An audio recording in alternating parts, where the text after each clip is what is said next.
watching me from the depths below, a haunted grave where shadows grow. Deadpit is watching me with eyes so cold. They're watching. Howdy, everybody, and welcome to episode 9 of Deadpit is Watching. I am Uncle Bill. And I'm the Creepy Kentuckian, and we have a fun-filled episode today. Lots of new releases. Kino Lorber, Anchor Bay Entertainment, Severin Films. They've loaded us up again with another fun-filled week, and we are still watching. We're always watching. So the next one is one that we had heard about since the debut announcement that Anchor Bay Entertainment was coming back. This was one of their big titles and was a long-awaited, much-anticipated documentary. Isn't that right, Uncle Bill? That's right, and something that we've been looking forward to for a while. This is Dinner with Leatherface. Ooh. From the new Anchor Bay, the kind that has the pirate ship logo on there. Look at that. That's right, the pirate version of Anchor Bay Entertainment. And this is a feature-length documentary. Gunnar Hansen had passed away over 10 years ago at this point, I think, right? Or close to 10 years ago. So I was kind of curious how they were going to accomplish this documentary on his life. Michael Callies, is that the director's name? And I know that Michael Felcher also helped out. Michael Callio. He was like one of the executive producers, did a lot of the interviews with some of the talking heads throughout the documentary. I'm just really depressed about this, man, because I want to give this a good review because I love that movie and I love Anchor Bay. But if I'm being completely honest with you, this is one of the. It's not a bad documentary per se, but it's just very pointless. That's the best way I can describe it. And it's edited by somebody that's got the worst case of ADHD I've ever seen in my life. Well, I mean, like we were saying earlier, it is essentially a talking heads documentary. And yeah, you've got Kim Hinkle, Bill Vale, John Dugan, Ed Neal, all from the original movie, and other people involved in the genre. Debbie Rochon, Michael Felcher is in there. Our favorite Tony Pepperoni from Fangoria magazine at one time. Got an old interview with Gunnar himself, which this was a really, really old interview. Whatever year Brutal Massacre came out, he was talking about that like it was a brand new movie. God, that movie. I think that was many years before he even passed away. Yeah. I mean, it just seemed to me like everybody that came on screen, they got to talk for about 5 seconds, if that, and then it immediately cut to somebody else. And it was all over the place, different parts of his life and different movies, and none of it made any coherent sense in the narrative of how you would do a documentary. You know what I mean? It didn't flow at all. I enjoyed the movie overall, but I definitely get what you're saying, because they could have focused more on certain things that they just skimmed right past too quickly, like Gunner's depression after Texas Chainsaw Massacre, and he just had he just went back and did a regular 9-to-5 job or whatever. Yeah. And turned down a role in Wes Craven's Hills Have Eyes, which I didn't know that. I'd never heard that before, so that's kind of interesting. But, and some of the roles in some of the more B movies that he did, they really went past this stuff way too quickly. And I think some of the more interesting stuff could have been in there. But yeah, they were trying to put too much in this 90-minute documentary, ultimately. Oh, what in the fuck's wrong with Ed Neal? Is he not the most annoying son of a bitch you've ever heard try to talk? Everything is a joke and a comedic kind of he does voices. He's like a voice actor and stuff, or he was. I don't know if he's still. So he's just like going through a whole shtick every time I see him in an interview now. He's doing a shtick with voices and stuff in it, and he's acting like hamming everything up. It's like, dude, that's not really necessary in these fucking things like this. Just Well, like, there was one part in the documentary that I really liked, though, with Ed Neal, and I think it was Felcher that was interviewing him. It seemed like it sounded like Felcher talking to him, where he was talking about asking him the last time that he saw Gunner. And Ed Neal's always trying to be upbeat and funny and everything. And yeah, parts of that conversation, you could tell he was starting to break down about, they did a convention together, and Gunner had told him that he really, really wanted him to do this small convention with him, knowing that it would probably be the last time that he would ever see him. And nobody knew that Gunner was sick, right? He was a very private person when it came to that. So nobody really, and you can go, and I was curious about this, and I looked up that convention and went to like a Q&A video of that. Dude, he looked exactly the same as he always looked. You would have never thought he was sick. well, that's the thing about him, though, is that he was a really interesting guy. I mean, he wrote books and he was super into like, what was it? Like, was he like Alaska or something like that? He was super into Viking Vikings. culture. Yeah. And like, he was a really multifaceted kind of guy, but like, there's not enough room in this documentary to really explore any of that in detail because it's going from one thing to another thing to another thing so quick that you don't get a sense of any kind of like real part of his life. Like, you get a bunch of people talking about him for a couple seconds, and it just doesn't. I don't know. It just did not work. You I don't don't think it like worked? these kind of documentaries anyway, to be honest.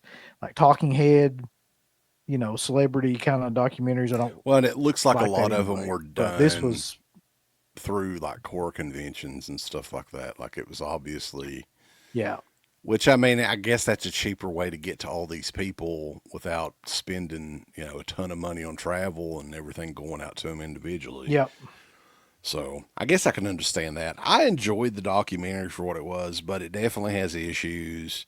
And there's a reason that there wasn't a whole lot like when this movie just came out, right? It's not like one of the, and I think it came out a week or so ago. There's really, it's out there. If you're a fan of Texas Chainsaw Massacre, it's another one that you'll want to check out.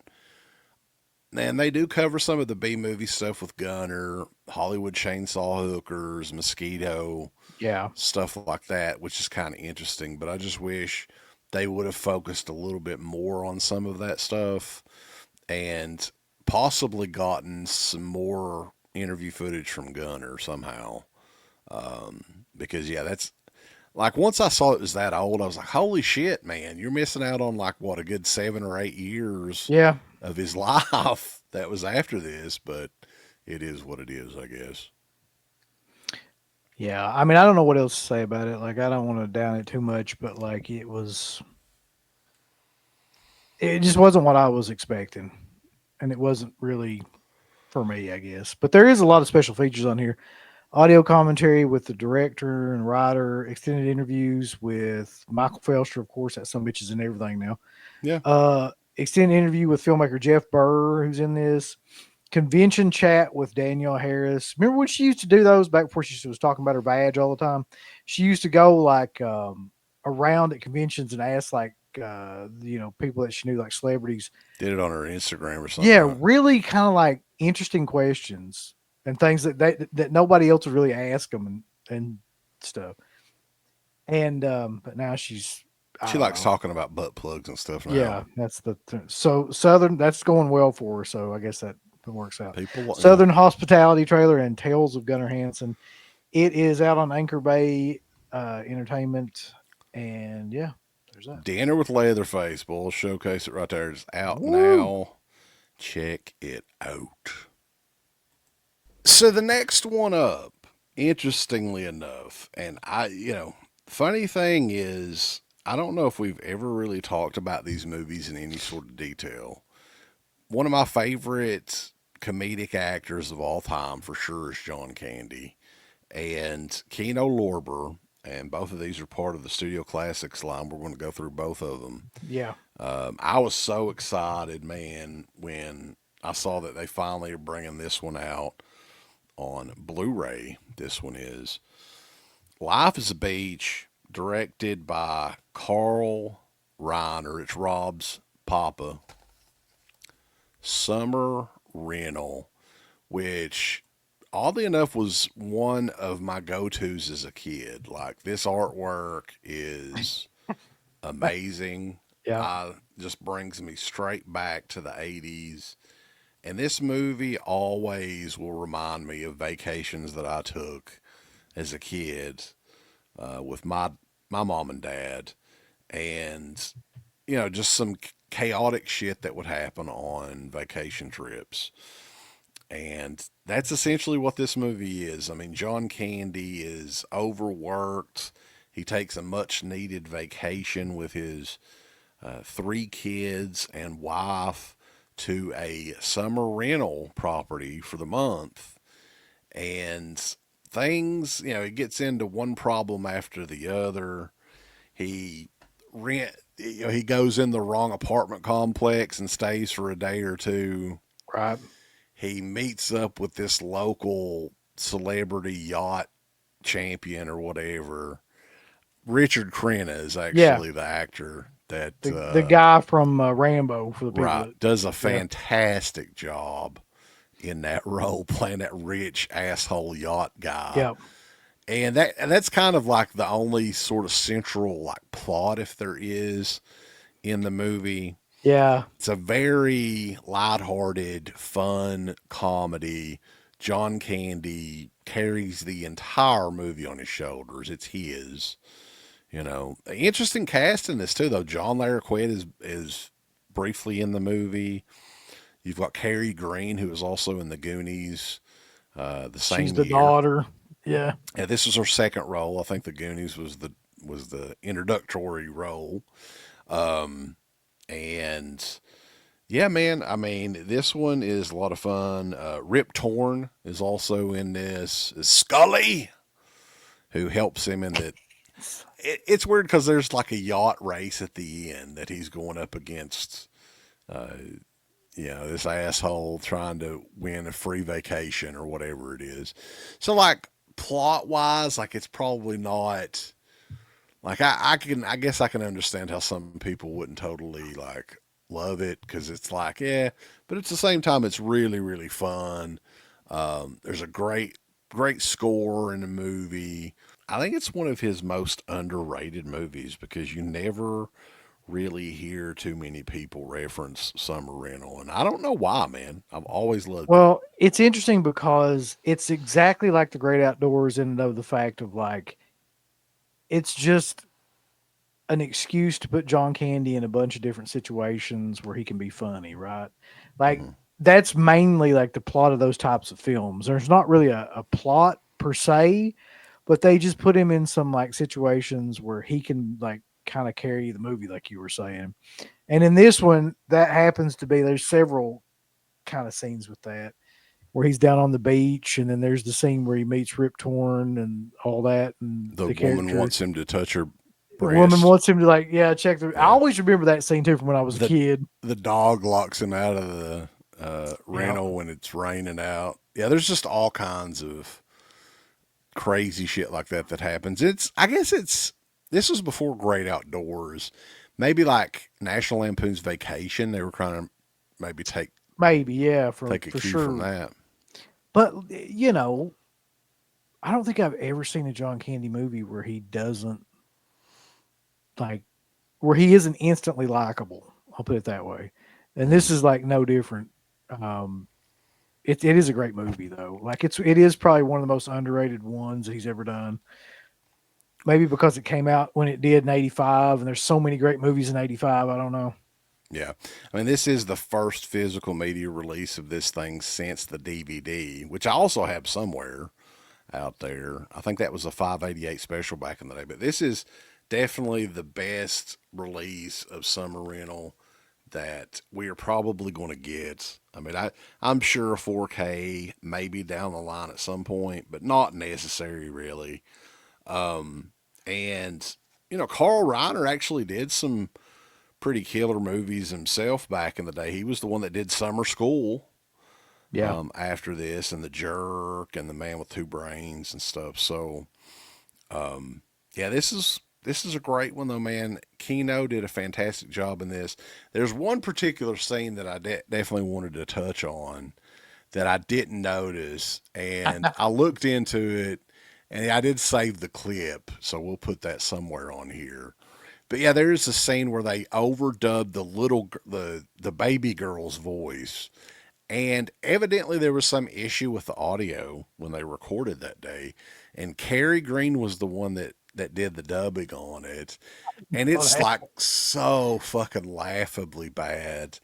But yeah, that alone would get you tickled. Like I went back and rewatched that probably 5 or 6 times. It's like, Mommy, can I play in the basement with Yorko? Well, Mommy, can I play in the basement with Yorko?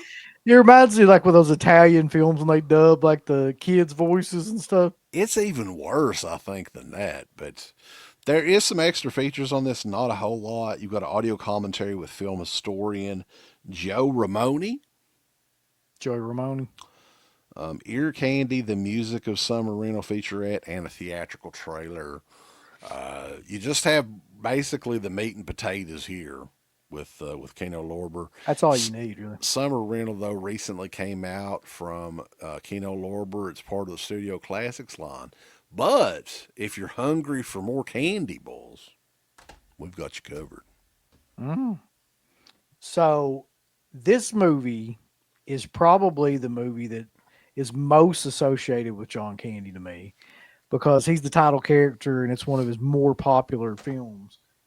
It's another one that I probably watched 1,000,000 times, and I believe it's also the introduction of one of the most beloved child actors ever, which is Macaulay Culkin. I'm not sure if he did another movie before this. I don't think he did. Not anything like to this degree. I don't remember if he did, yeah. Yeah. This was really early on, so he was like 6 or 7 years old, I think, when this movie was made. But yeah, this is the 4K edition of Uncle Buck from Kino Lorber. And this movie is, God, even more of like a John Candy like vehicle than, like he is the whole fucking show in this movie by far. Like, and it's pretty clear. But he plays like a alcoholic kind of ne'er-do-well uncle. Gambler to this family who the mother's father has a heart attack and like they have to leave the house and they need somebody to leave the kids with to go like tend to him. So the only person left after this, that nobody can't get anybody else to do is Uncle Buck, who's played by John, who's like the mother can't stand because he's like, basically oh no, not Buck. Yeah, exactly. There's actually a scene in there with that. Yeah. But, he drinks, he gambles, he womanizes. There's all this different shit. Like, but he's a good guy. But he's a good guy. Yeah, he's a guy. Right. He's got a heart of gold. Right. And so he comes into the house, and you've got Macaulay Culkin as one of the kids. And probably the best known scene in the movie is like where he's interrogating John Candy about like, who he is and what he's doing there and all this stuff. And like it just goes back and forth really, really quick cut. And I think that scene alone probably got Macaulay Culkin home alone, if I was guessing, because it's just so memorable. Well, it was the same people involved too, right? Yeah, it's John Hughes. Yeah, it's written and directed by John Hughes. And this was a couple of years before Home Alone. So this was 89, yeah. So like, really the main crux of this movie, though, is John Candy's relationship, or Uncle Buck's relationship with the older daughter, who is a douchebag throughout the whole movie to him and everybody else. And she's this kind of pretentious asshole teenage character who is going through this whole movie. She'd be a Taylor Swift fan if she was raised today. Right. Going through this whole movie, like just giving him shit and giving everybody shit and stuff. And then eventually, like, because like he's a really good guy at heart, like wins her over, and that's really like the big plot of the movie, and him protecting her from this like sleazy boyfriend that she's got. But ultimately it's just a character piece for John Candy again to chew up scenery and like be the be the star of the show, really. Yeah. And what I was talking, I don't know if I was talking to you about this before. We did do a fan commentary over Uncle Buck, oddly enough. Like Did we? I think that was a request a couple of years ago that we did. John Candy's I kind of remember that. one of those actors that was so great that he pretty much took over every scene that he was in. Like even he was briefly in Home Alone as well. People may not remember this, but he Yeah. had a great scene in that movie, like the part that he was in. He plays the Polka King. Right. Yeah. Right. And he just had that ability where he was just a captivating guy and just a great actor and very naturally funny. And it's sad because he had a very, very brief career. It was like, what, 10 years, maybe. Yeah. He had a natural or a natural gift for looking like he wasn't acting. Like he just seemed like he was there, like that was him, and that was like, from all accounts of what I can tell too, like that was him. Like the way that he is in this movie essentially is the same way that he is in real life. I've watched a bunch of different things about Candy. I've never heard anybody say anything bad about him. They always say he was exactly like what you would hope he would be like the same type of guy is in this movie. So yeah, I think that's really great because you don't hear that a lot. And it makes sense as to why all these movies are as good as they are, because he was basically just playing a version of himself in all these movies.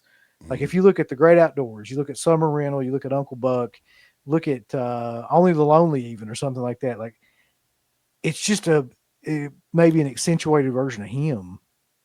Only the Lonely's another one needs a good re-release. Like It's a great movie, I yeah. always like that one too, and I think it's been out of print for a long, long time. So maybe Kino can get that one. But the 4K edition that you got there. Yeah. Now, I don't own a lot of comedies in 4K. I I'm gonna don't be either. honest with you. I don't either at all. So how did the 4K look for you? Well, the good news is the way that this was filmed and the fact that it was a big studio release lends itself to looking amazing in 4K. So it looks about as good as anything like this is ever going to look. I don't understand comedies in 4K, like, you know what I mean? Like the necessity to do that or whatever, but like it will never ever look any better than this, no matter what. Like I just know it won't. So, I mean, I can't say enough good things about the presentation of it. It doesn't have a lot of special features. It's got an audio commentary by film historians, and then it's got 16 going on 17, an interview with the actress Jean Louisa Kelly. Was she in anything else? I don't remember seeing her in much. She was in Mr. Holland's Opus with okay. Richard Dreyfuss and that shit movie, but like, I'm not into stuff like that. nobody is, but you know, she was in Dirty that. Dick Dreyfuss. Yeah. But this is just a classic John Hughes film. Holy I don't crap. know, like people kind of forget that he did this because he's mostly known for doing stuff like, you know, Breakfast Club, 16 Candles, things like that, like teeny bopper kind of movies. But he did this as well. And I know that we say this a lot, and Kino Lorber, man, like for the price that you pay and the product that you get, they're very difficult to beat, in my opinion. Yeah, most of these they have a 4Ks, niche, man, and they're top tier at what they do. Yeah, the transfers are amazing. The pricing on this is more than fair. If you get a lot of the Blu-rays from Kino on sale are like $10 or less. The 4Ks are less than $18 on a sale. Dude, and they have the original artwork a lot of the times. So, yeah, those two John Candies I think that they get the highest recommendations from us. And I'm glad that we got the chance to take a look at these. You know, these were movies that otherwise we probably never, ever would have gotten the chance to review. So check both of those out. They are part of the Kino Lorber Studio Classic line, baby. Uncle Buck and Summer Rental. Can't go wrong when it comes to Kino, though. No, we got more Kino to discuss as well. Most of this show is Kino. And These are movies that I have not revisited in many years. And I think you may have been the one that introduced me to this movie initially on VHS tape. Mm. And there's a couple of movies by this name. There's actually half a dozen movies by this name. This one is from 1986, directed by David Schmoller, starring Klaus Kinski. Crawl Space, right? And our buddies over at the Euro Crypt did a whole show on Klaus Kinski a week or so ago, and you want to go and check that out. They talked to Troy Howarth about his entire career. He's a very interesting guy, and it's odd timing too that this is a Blu-ray. I have to make sure because I can't tell. Sometimes they do the 4K, sometimes they do the Blu-ray, but love that artwork there from Kino. And this is a re-release Blu-ray. This is part of the Kino Cult line. Kino Cult number 26. So I remember the VHS cover, and it just has a picture of Klaus on the front of it. And he is to Crawl Space what John Candy was to the two movies we were talking about. But not in a totally different way. This dude exudes creepiness. He's Like just a naturally evil, creepy looking guy. and I think he was a giant creep in real life, so that kind of helps. Yes, lots of stuff came out about him after he passed away. He didn't live too much longer after this movie. I think he died in like the early 90s. This was 1986, directed by David Schmoller.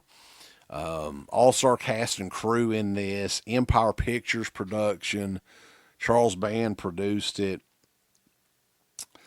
It was filmed by the same Italian that filmed The Beyond.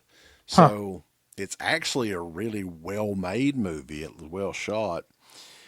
Klaus Kinski in this plays the psychotic Dr. Gunther, who runs this all-women's apartment complex. Well, it's not listed as an all-women's apartment complex, but he won't take any male tenants. You know why? Because he's a goddamn pervert, Uncle Bill. He only wants to go and Makes sense. and look through the crawl spaces specifically designed by him to watch all these women and everything and spy on them and do what he wishes with them ultimately. And there's a prisoner that's held captive as well. He cut her tongue out.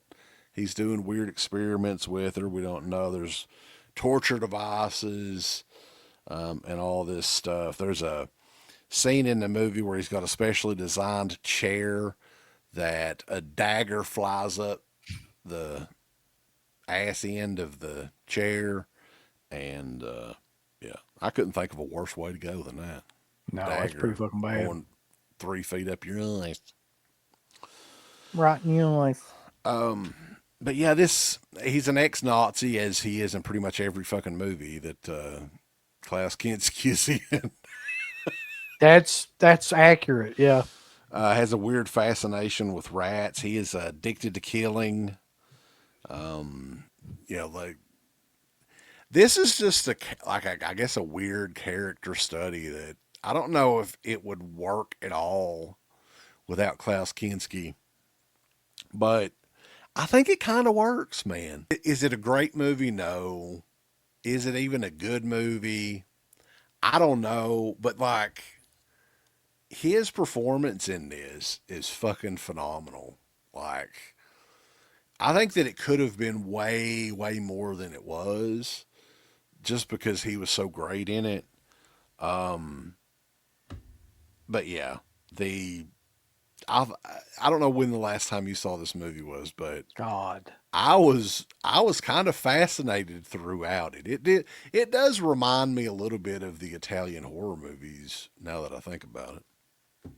it's been forever since I've seen that movie, but I do remember that. I mean, Klaus Kinski just basically did whatever the hell he wanted to on movie sets and drove directors crazy and stuff. Right. But like ultimately he was like a really good actor because he was basically just playing himself, which is a crazy fucking pervert. Um, in pretty much every film he was in, he plays the same kind of role because that's what he kind of can do. Yeah, I can't remember if it was this movie. Was it this movie that he just? No, I think it was the other one that he drove the director insane almost in. I think it was this one too. I think that there's an Okay. interview. The director David Schmoller. I think he did a lot of Full Moon stuff. He Or did Puppet Master, the Empire first Puppet Pictures. Master. Yeah. Yeah, there's an older featurette where he kind of even talks about just working with Klaus and just how difficult it was. Yeah. Basically, like to the point where he would tell him to do shit wrong, so he would do it differently. That's how bad, because he would never do anything the way that the director said, so he would just tell him to do it a different way. So he would fucking do it the opposite of whatever he told him. And I mean, he's kind of notoriously, or was notoriously, kind of just like difficult to work with. I mean, ask Werner Herzog too.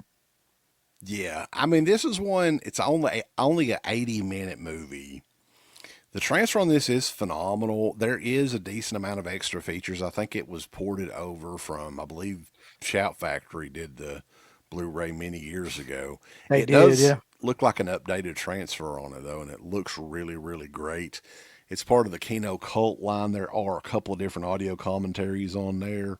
One with the writer and director David Schmoller, another one with film historian John Harrison. I wonder if it's the John Harrison we're thinking about. I don't think so. Interview with makeup effects artist John Vulich, and Please Kill Mr. Kinski, a short film by David Schmoller. Yeah, yeah. Theatrical trailers and TV spots here. This is like 5.9 out of 10 on IMDb. That's about right. But Yeah. man, this is just a fascinating movie just because of Klaus Kinski, really. But like, I honestly think that with a couple of tweaks, it could have been a great horror movie with him. Well, maybe if his ass had been cooperative, it would have been great. Yeah. Could have been. But yeah, this one is out now as well from the Kino Cult line. Yeah. Kino Cult. Yeah. I'm going to talk about a movie that's always fascinated me now. A movie that is one of the least known and least watched of any of Stephen King's adaptations. But for some reason, this movie is just very interesting to me. And that is Graveyard Shift. And this is Kino Lorber's 4K edition. That's right. There's a 4K of Graveyard Shift now. This exists. Hell yeah. I love that artwork too. Yeah, that's probably the best artwork one of the best I've seen Kino Is do. that from a poster or something? I don't know. Because I always I remember don't- the skull. Yeah, I don't think so. cover. This is not the poster I remember. Yeah. The poster I remember is actually. Hold on. I think it was a skull or something on the cover, right? It was in like this one. Yeah. That's Yeah. the one I always remember. But anyway, I think maybe that one might be similar to the book cover or something that they're going with, possibly. so I did some research into this movie, man, and as it turns out, like it didn't bomb. It made its money back, but it only made like a couple $100,000 more than the actual cost. What year was Graveyard Shift? Because I'm thinking Graveyard it was around. Shift came out in '90. Okay. So I think the market was very oversaturated with Stephen King adaptations at the time. I think you're right. And this Yeah. is a very well, we'll get into it, but like needless to say, it's one of Stephen King's least favorite adaptations of his movies or his book because he called it like a cheap looking exploitation style cash in movie. And it kind of is, but there's certain parts of this movie that make it great. So, all right, here's a brief synopsis of the plot, okay? Mhm. So, there's this it's like a textile mill, and within it there is this giant press that kind of, I guess it's like pressing cotton or something like that, like into I don't know how all that shit works. But anyway, anybody that works the graveyard shift at this place ends up dying in like really odd and mysterious ways. And so they're constantly replacing workers in this part. And out of nowhere, I'm trying to, because I haven't seen this actor in a whole lot of things. This drifter who is played by David Andrews, comes in and he's looking for a job.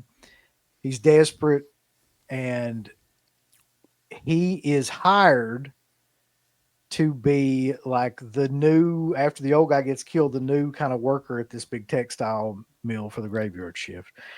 Now, while all this is going on, there's all these rats that are inside of this mill, and they're constantly like causing it problems and causing it to get shut down by like inspectors and things like that.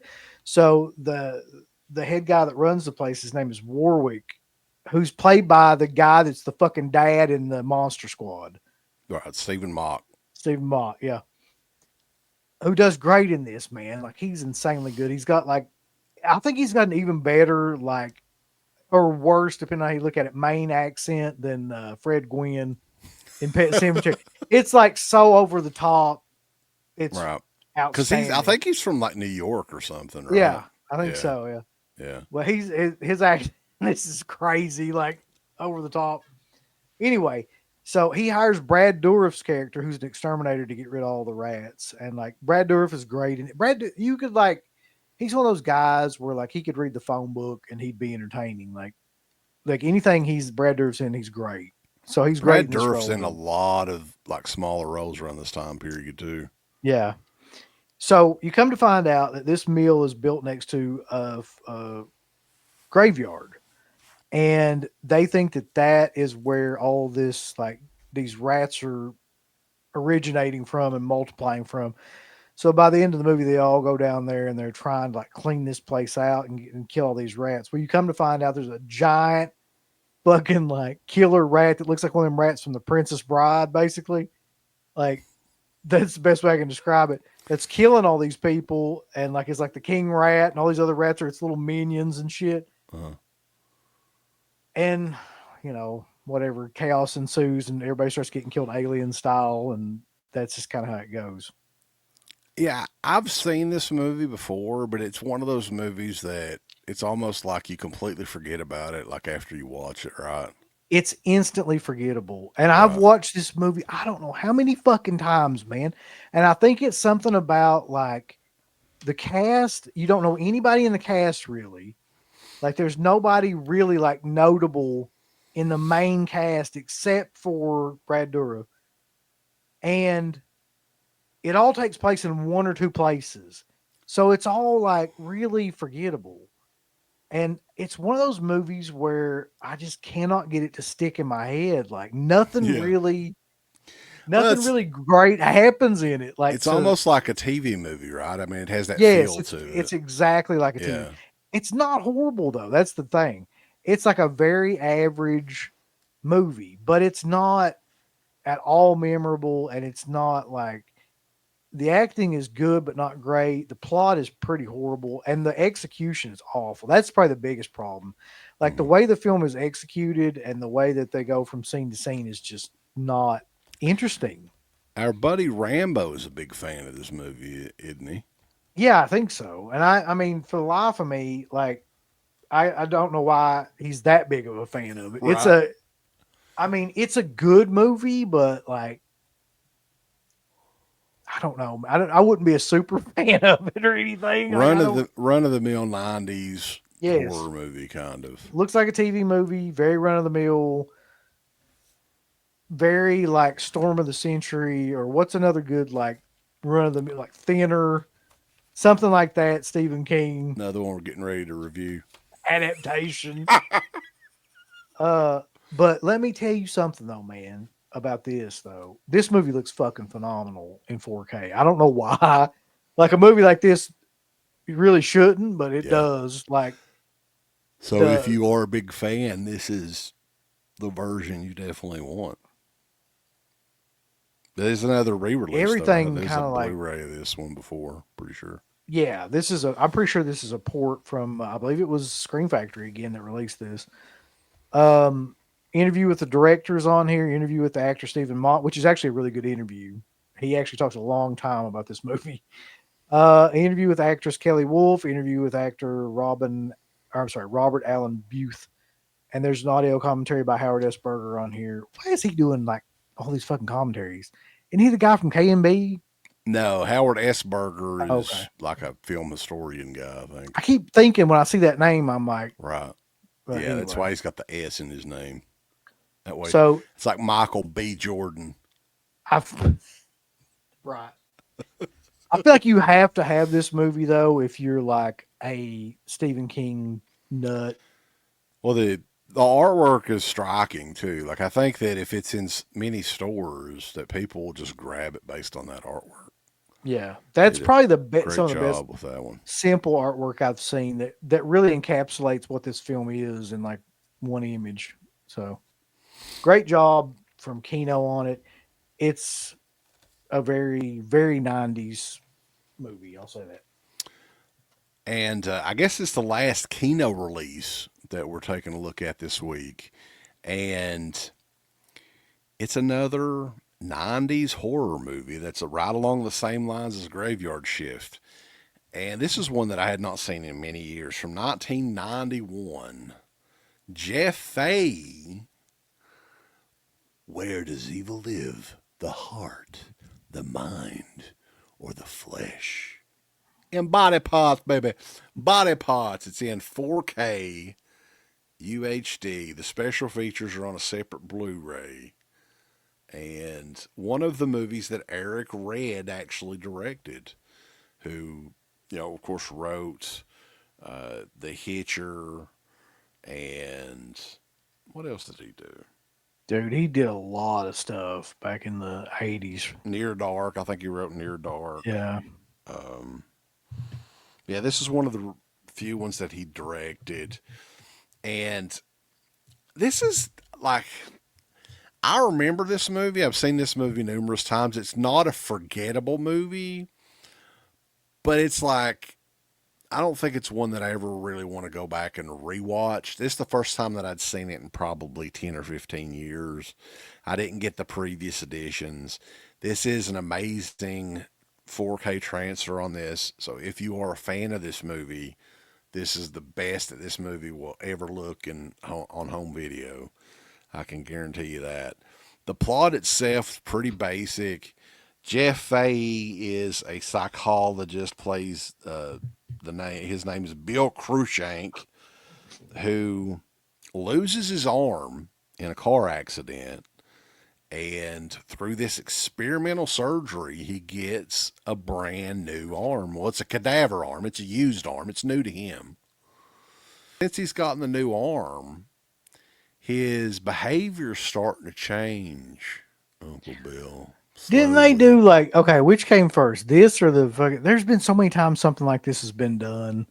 You remember the Eye episode of Body Bags with Mark Yeah, Hamill? I Was the think same- this was before that. I think this was Okay. like 91 and Body Bags was like 93, I think. And I'm awaiting somebody doing Body Bags in 4K. I'm sure that's coming. That's coming soon. But anyway, Jeff Fahey, I'm not a big fan of his. I don't think he's that great of an actor. I definitely don't think he's a good enough actor to carry an entire movie. But this movie's fine. It reminds me a little bit of like, it's along the same lines as like Wes Craven's Shocker or something like that. Like it feels like that. I'm really trying to figure out now that you mentioned it, how did Jeff Fahey get really popular for like a couple years there? I Like have what no movie idea. was he in where it was like it blew everybody's pants off? You'll have to look that up because I don't know. I know he was in Psycho 3 in the mid 80s or late 80s.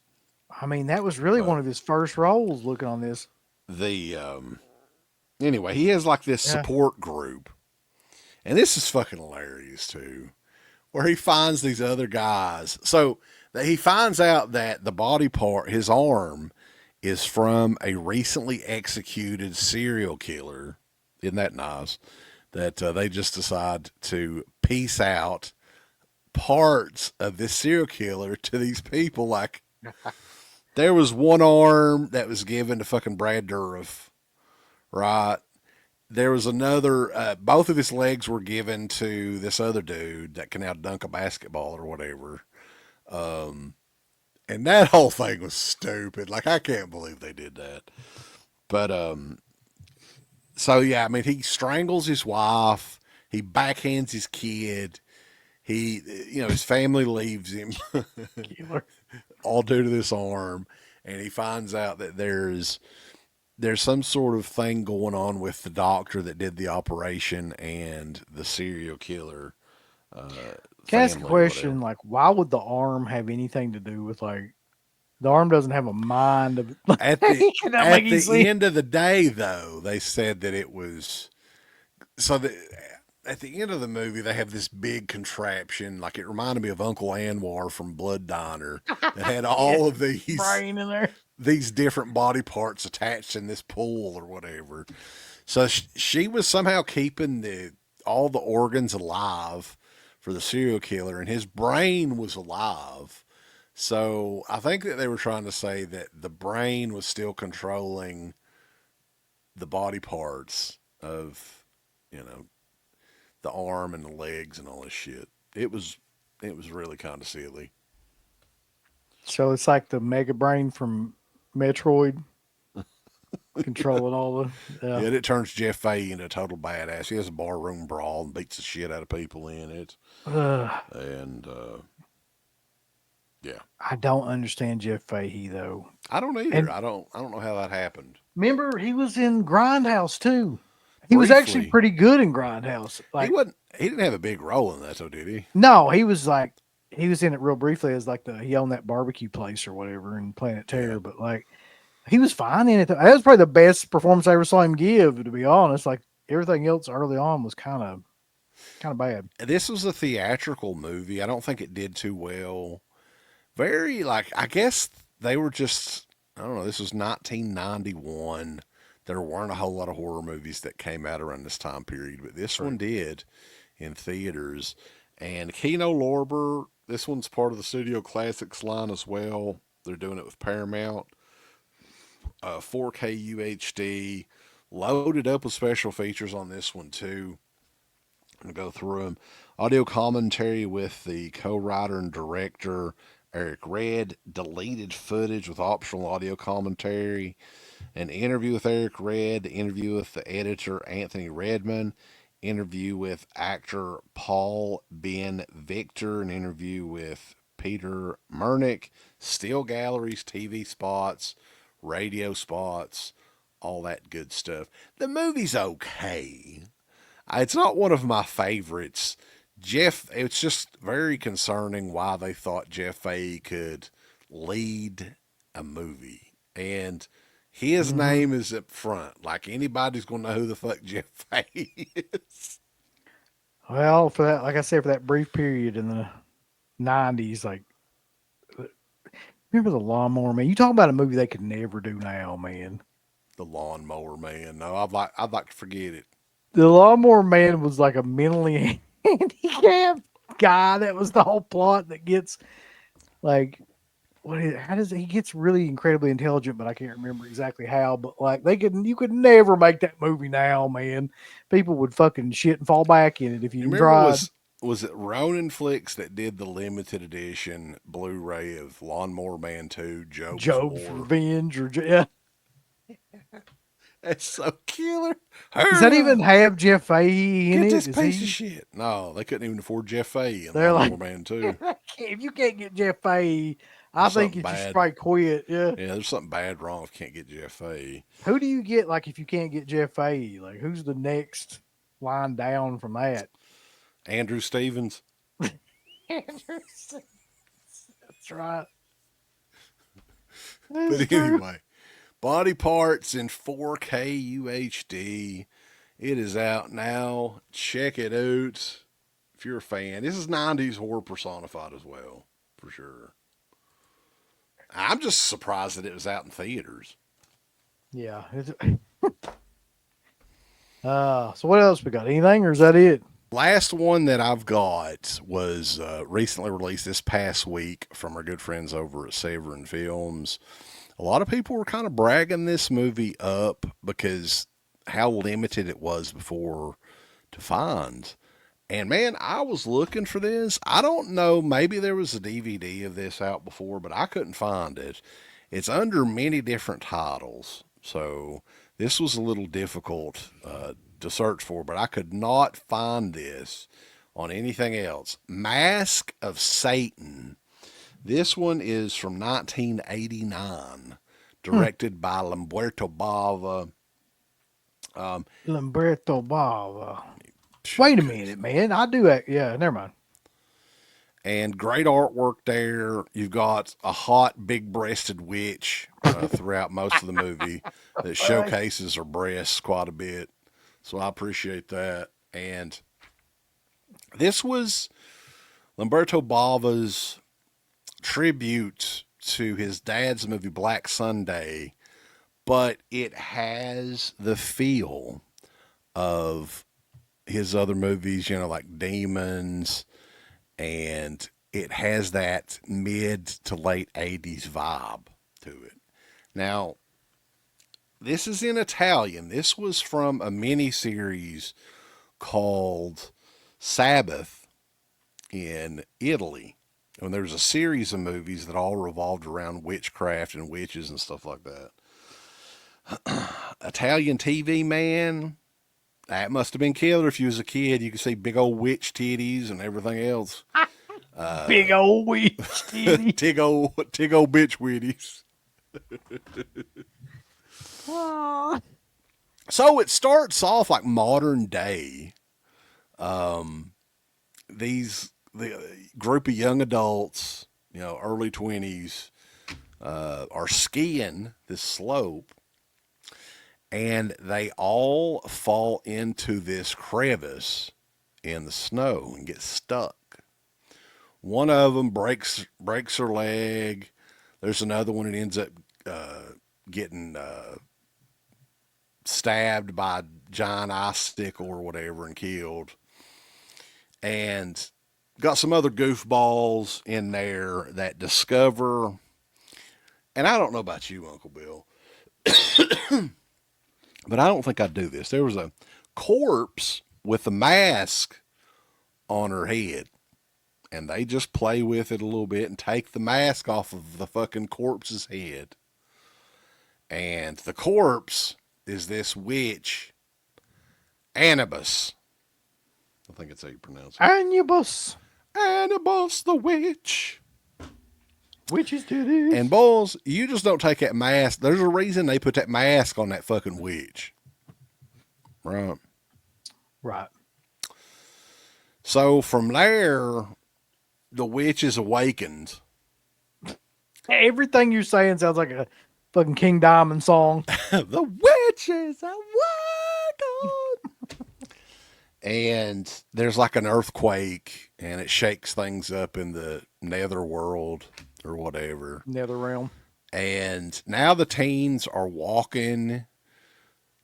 I guess this is still supposedly in the crevice, but it looks like like a ancient village that they're in the snow and everything. And from there, we meet up with the priest, is the only member of the village that's still alive. And he's played by Stanko Molnar, Uncle Bill. That's one of your favorite Italian actors. Old Stanko. Yeah. Stanko. You're a Stanko Molnar guy. I'm a Stankaholic. But lots of great visuals here in the snow. You know, Gothic castles. There's old churches. Excellent cinematography here. And we learn of the history with Stanko and Anubis. Stanko is an old albino priest that evidently is immortal. He's like the old man at the end of the last Crusade. If you're an albino priest, you're going to be immortal. That's just some sort of unwritten rule. The immortal albino priest, Stanko Molnar. Coming down the aisle, weighing 250 pounds, the immortal albino priest. Stanko. Let's see it now. But it leads to the ultimate showdown, I guess, with Stanko and was the two lead characters in this. I wrote them down because I had to read this shit anyway.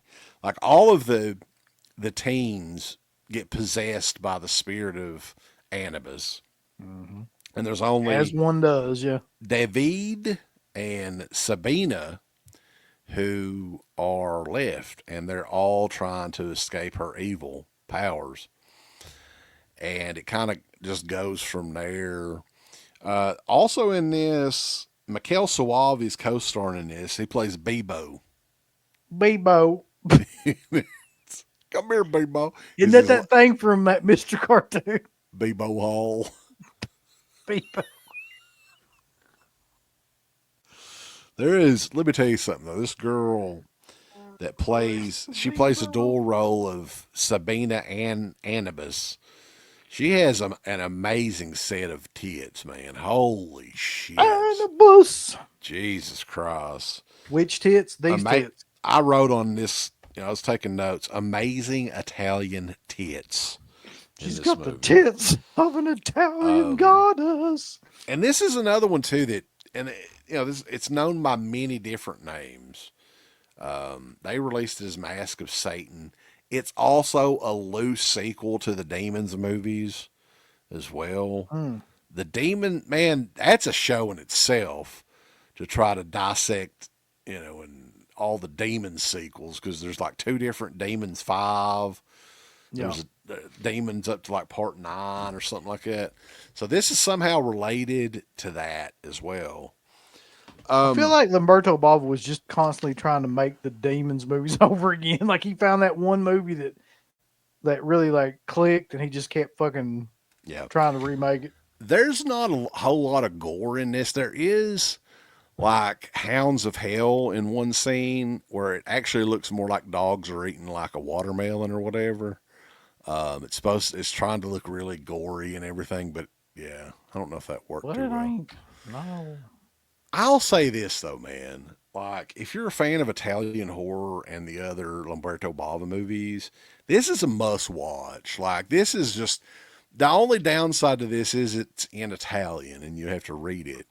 But this is right up there with a lot of those other kind of like 2nd or 3rd tier Italian horror movies. And it's a lot of fun. It's beautifully shot, well made. Lamberto Bava is one of the best, in my opinion. And the transfer on this thing is phenomenal as well. Severin just recently came out with this one, and this was of all the ones that they announced, this was one that I was definitely interested in the most. It is loosely based on Black Sunday, but not too much. Got the whole mask thing in there, and the gorgeous Italian woman with tits, but. You keep going back to that. That is the amazing part of this movie. You got to look at it. That's like a drawing of it. But not a whole lot of extras on this, but there are some. There's an interview with the director, Lamberto Bava, The Curse of the Mask, Una Americana, Aroma, an interview with actress Mary Sellers, which I'm guessing that's the one with the nice boobies. Yeah. Fuck yeah. Or it could have been this lady here, Sabina the Teenage Witch, an interview with actress Deborah. That's killer pun, really. Capriola. Sabina the Teenage Witch. Yeah. Well, I ain't never seen a teen that had a set of tits like that woman, I'll tell you. I'm talking about back in the day when it was legal. Yeah.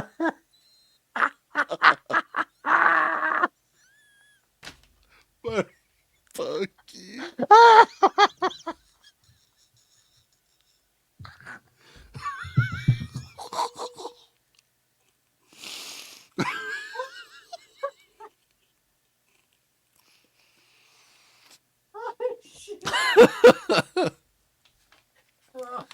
You know what I mean. Yeah, I got you.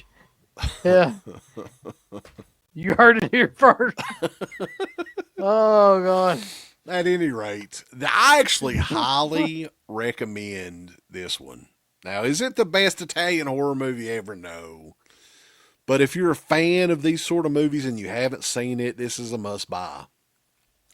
Mask of Satan. That one is out now from Severin Films. Go check it out. And I guess that is it for the show, Uncle Bill. We got a lot more stuff coming, though. Tons of more stuff from Severin Films. And Arrow, I think, is on the next show. So I think the next one will be episode 10. You believe we've done almost 10 episodes of only reviews? No, I can't believe I it. can't believe it either. So we appreciate everybody tuning in, and we will catch you next time. And remember, Dead Pit Is watching. We're watching teenage titties, too. I want all these people to click everything they're supposed to click. You haven't been liking them, you haven't been subscribing to them, you haven't clicked the bell or notification or anything like that. Folks, why don't you click the like button? Do you hate us? Do you not want to see us succeed? Why don't you click the heart button? Is this something that you have against our particular show? Why don't you subscribe? You should click on one of them buttons right now if you want us to continue to bring greatness into your life. There's all kinds of wonderful shirts over at shop.deadpit.com. Simply the best horror shirts. On TeePublic, there are others, but they all suck. You can get some Dead Pit Radio shirts. You can get Last South on the Left. The Hills Have Eyes. Texas Chainsaw. Oh, wait, you can't say Texas Chainsaw. All kinds of shirts, folks. You're gonna love them. Shop.deadpit.com. Special thanks goes out to our supporters on Patreon. You know what kind of stuff you can get on Patreon, Uncle Bill, starting at only $1 a month? What's that? Access to every Dead Pit show since 2005. We got almost 200 fan commentaries that we've done over the decades. Here's what other fucking Patreons do. They're like, hey, give us money and then we'll let you see a video early that we're going to release like a fucking week from now, and then that's all we're going to give you. Meanwhile, we have a literal jukebox full of songs, thousands of reviews. I don't even know how many shows are up on there now that we've done over the years. Hundreds of thousands. You need to figure this out now and subscribe to us on Patreon and YouTube and Instagram and help us to 1 million. The road to 1 million subscribers starts today. So Deadpit on Patreon.com. Join today. Tiers start at only $1, but I'd recommend at least the $10 tier. You can do 50. The stock market's crashing around us, folks, but send us money.